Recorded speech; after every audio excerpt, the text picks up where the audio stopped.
నందమూరి తారక రామారావు గారి వర్ధంతి సందర్భంగా ఏర్పాటు చేసినటువంటి ఈ కార్యక్రమానికి ఎన్టీఆర్ గారికి ఘనమైన నివాళులు అర్పించడానికి వచ్చేసినటువంటి ప్రతి ఒక్కరికి పేరు పేరున నా హృదయపూర్వకమైనటువంటి నమస్కారాలు తెలియజేస్తా ఉన్నాను.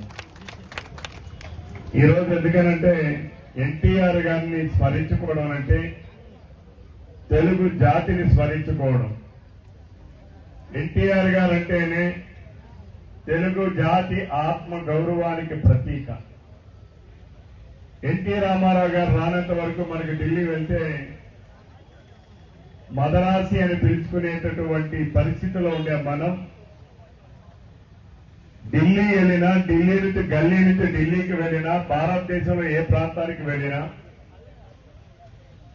తెలుగు వాడు అంటూ ఉన్నాడని, తెలుగు వారికి ఒక ఆత్మగౌరవం ఉందని, ఆ ఆత్మగౌరవం నిలబెట్టడానికి నినాదంతో వచ్చేసినటువంటి ఆత్మ గౌరవానికి ప్రతీకగా నిలబడినటువంటి వ్యక్తి కీర్తిశేషులు నందమూరి తారక రామారావు గారు. తారక రామారావు గారి జీవితాన్ని ప్రతి ఒక్కరూ కూడా తెలుసుకోవాల్సినటువంటి అవసరం ఉంది.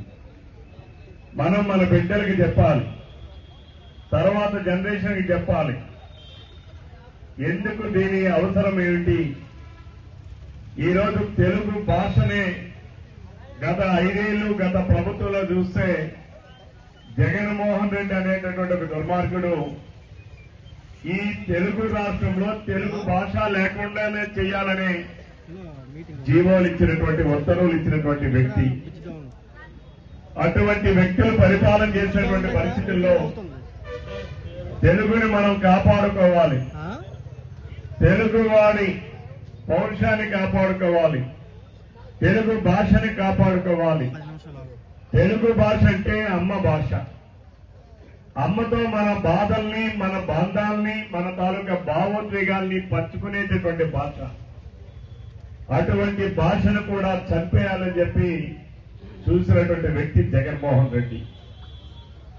తెలుగు భాష లేకపోతే అమ్మతో మాట్లాడే భాషే లేదు. మనకి జన్మనిచ్చిన తల్లిదండ్రులతో మాట్లాడడానికి భాషే ఉండదు. ఇంగ్లీష్ అనేటటువంటిది ఒక సాధనం మాత్రమే. ఈ రోజు ప్రపంచంలో ఎక్కడికి వెళ్ళినా 197 దేశాలుంటే 2/3 దేశాలన్నీ కూడా వారికి ఉన్నటువంటి వారి స్థానిక భాషల్లోనే పరిపాలన గాని, ఉద్యోగాలు గాని అన్ని ఉన్నాయి తప్ప ఇంగ్లీష్ ఉంటేనే గాని ఉద్యోగం రాదనే పరిస్థితి లేదు. జర్మనీ వెళ్ళి మనం ఉద్యోగాలు చేయాలంటే జర్మన్ భాష రావాలి, ఫ్రెంచ్ వెళ్ళి రావాలంటే ఫ్రెంచ్ భాష రావాలి, స్పెయిన్ వెళ్ళి మా ఉద్యోగం చేయాలంటే స్పానిష్ భాష రావాలి. అంతేగాని మన తెలుగు వాళ్ళు మాత్రం తెలుగు భాష అక్కర్లేదని చెప్పినటువంటి వ్యక్తి జగన్మోహన్ రెడ్డి. అందుకనే తెలుగు వాడి కోసం, తెలుగు భాష కోసం ఆనాడు మన కీర్తి చేసిన నందమూరి తారక రామారావు గారు తన నటన ద్వారా రాజకీయాల్లోకి వచ్చిన తర్వాత ఒక రాజకీయ శక్తిగా తెలుగు భాషని ఇనుమడింపు చేయాలని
రావణాసుడు కట్టిన దుర్యోధనుడు వేసిన ఎన్టీ రామారావు గారికి సాటి ఎన్టీ రామారావు గారే తప్ప ఎన్టీ రామారావు గారికి సాటి ప్రపంచంలోనే ఈ భూమి మీద ఇంకెవరు కూడా లేరు.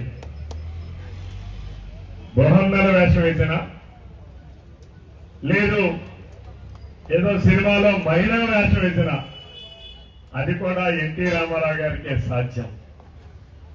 అంటే ఆయన ఒక నటనలోనే కాదు, ఆయన సంఘ సంస్కర్తగా ఎన్నో సంస్కరణలు తీసుకొచ్చినటువంటి అభ్యుదయవాది.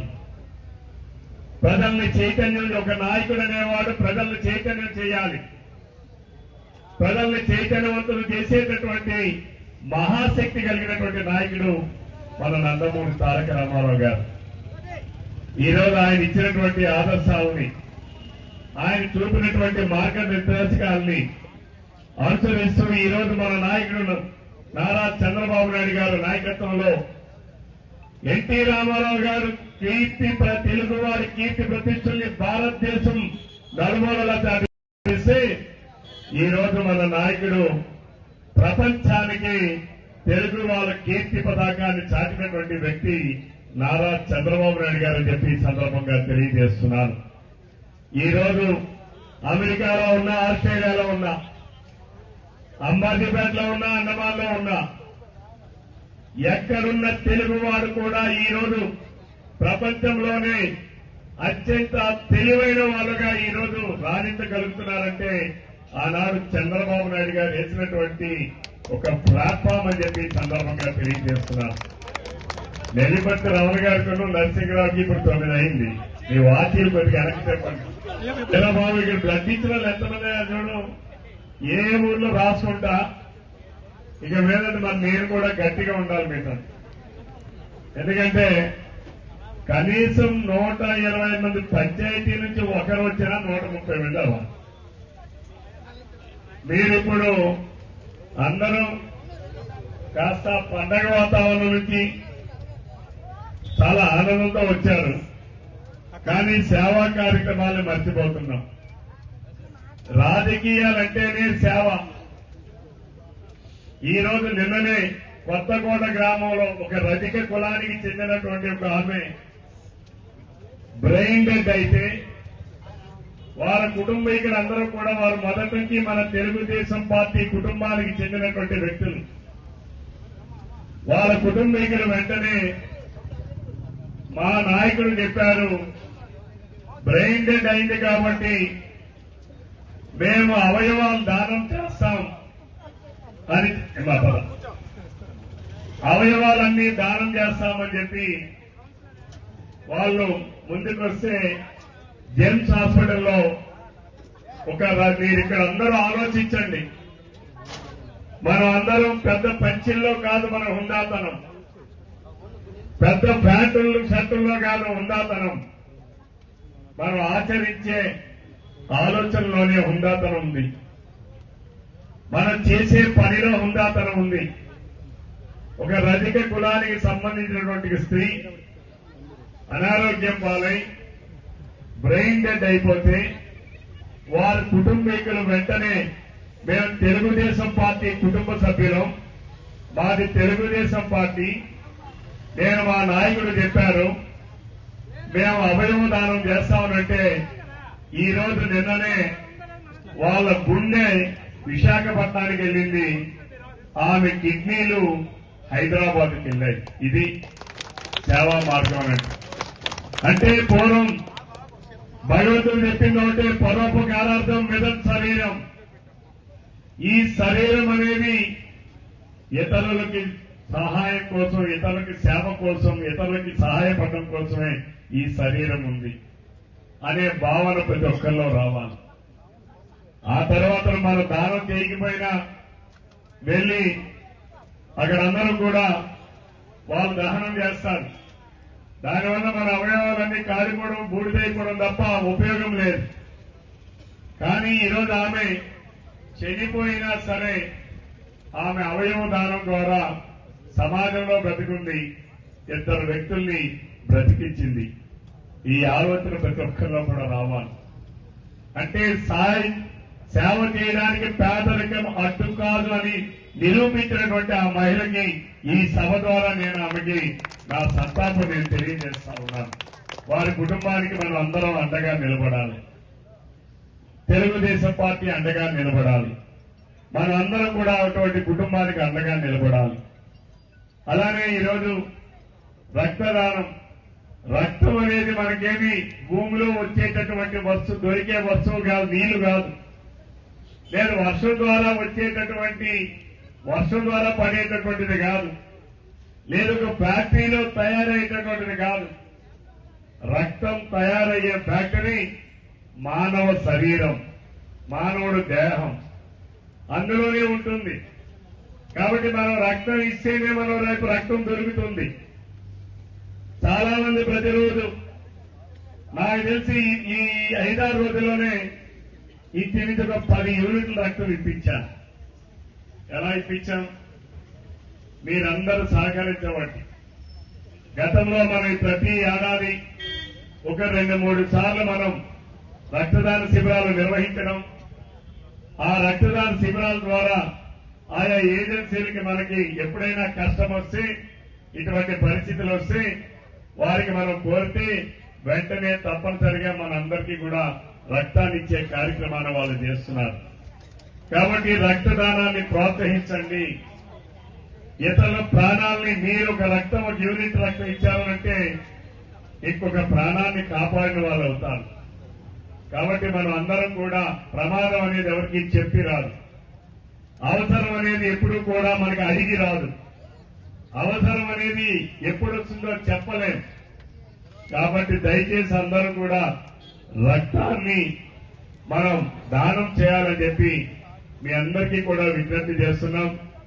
మనం ఏదో ఎన్టీఆర్ గారు వర్ధంతి గార్లండ్ వేశాం, చప్పట్లు కొట్టాం, సభలు పెట్టాం, సమావేశాలు పెట్టామనేది కాదు ముఖ్యం.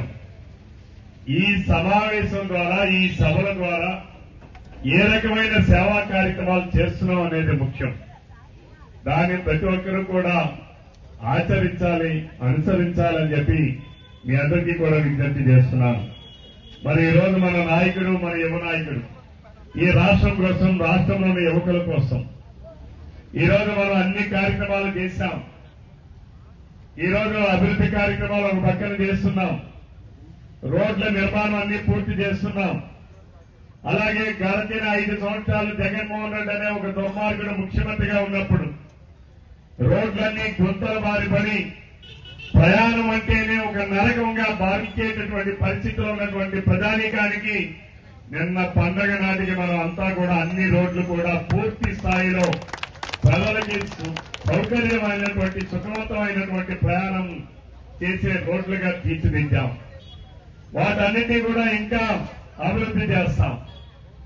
అలానే మనం చేసేటటువంటి ఇతర కార్యక్రమాల ద్వారా ఇంకా ఒక పక్కన సంక్షేమం, ఒక పక్కన అభివృద్ధి, రెండు మనం కలగలిసి ముందుకెళ్తున్నాం. మరి ఈరోజు మీరందరికీ కూడా ఇంకోటి విజ్ఞప్తి చేస్తున్నాను. మన నాయకుడు రేపు దావోస్ వెళ్తున్నారు. ఎవరి కోసం, దేని కోసం? నిన్ననే మొన్న జాన్యువల్ పోస్ట్ అయితే 8వ తారీఖు నాడు మన ముఖ్యమంత్రి గారు మొన్ననే 16వ తారీఖు నాడు కాకినాడ వెళ్లి 18,000 కోట్ల రూపాయలు పెట్టుబడితో ఉన్నటువంటి గ్రీన్ అమోనియా ఫ్యాక్టరీ కోసం, నిర్మాణం కోసం శంకుస్థాపన చేశారు మన ఉప ముఖ్యమంత్రి గారు, ముఖ్యమంత్రి గారు. ఒకప్పుడు గ్రీన్ అమోనియా అంటే వేరే దేశం నుంచి మన రాష్ట్రానికి, మన దేశానికి మనం దిగుమతి చేసుకునే వాళ్ళం. ఈ రోజు మన భారతదేశంలోనే గ్రీన్ అమోనియాని మన ఆంధ్రప్రదేశ్ రాష్ట్రం నుంచి ప్రపంచంలో ఉన్న అన్ని దేశాలకి ఎగుమతి చేసే స్థాయికి తీసుకొచ్చినటువంటి ఘనత మన ముఖ్యమంత్రి నారా చంద్రబాబు నాయుడు గారు. అంటే ఇవన్నీ అనేక మార్పులు తీసుకొస్తున్నారు, అనేక ఇన్స్టిట్యూషన్స్ పెట్టుబడులు తీసుకొస్తున్నారు. వాటిని అందిపుచ్చేదానికి గ్రామాల్లో ఉన్నటువంటి యువతరాన్ని తయారు చేయాలి. మీరు కూడా మాట్లాడాలి. గ్రామాల్లో మన ప్రభుత్వం చేసే అన్ని కార్యక్రమాల మీద అవగాహన ఉండాలి. ప్రతి ఒక్కరూ గ్రామాల్లో మాట్లాడుతుండాలి. ఈ రోజు అనేక ఉద్యోగాల కల్పన కోసం ప్రయత్నం చేస్తున్నాం. కానీ వాటిని అందిపుచ్చుకునే పరిస్థితి మనకు ఉండాలి. ఆ విధంగా మన బిడ్డలు కూడా తయారు చేయాలి. ఈ విషయాన్ని మీరు కూడా మాట్లాడాలి. గ్రామాల్లో మన ప్రభుత్వం చేసే అన్ని కార్యక్రమాల మీద అవగాహన ఉండాలి. ప్రతి ఒక్కరూ గ్రామాల్లో మాట్లాడుతుండాలి. ఈ రోజు అనేక ఉద్యోగాల కల్పన కోసం ప్రయత్నం చేస్తున్నాం, కానీ వాటిని అందిపుచ్చుకునే పరిస్థితి మనకు ఉండాలి. ఆ విధంగా మన బిడ్డలు కూడా తయారు చేయాలి. ఈ విషయాన్ని మీరు కూడా గ్రామాల్లో మాట్లాడాలని చెప్పి మీ అందరికీ తెలియజేస్తూ, మరి ఈరోజు ఎన్టీ రామారావు గారి వర్ధంతి సందర్భంగా ఈ కార్యక్రమానికి వచ్చిన మీ అందరికీ హృదయపూర్వక ధన్యవాదాలు తెలియజేస్తూ, ముందుగా మరి మనం ఇక్కడ ఎన్టీఆర్ గారు అంటేనే ఆయన కళాకారుడు. ఒకరిద్దరు కళాకారులకు మనం సత్కరించడం అనేది ఈ కార్యక్రమంలో సముచితంగా ఉంటుందని భావించి ఈరోజు ఆ కళాకారులను కూడా సత్కరించే కార్యక్రమం ఉంది. ముందుగా వారిని కూడా ఆహ్వానించాలని చెప్పి వారిని విజ్ఞప్తి చేస్తున్నారు.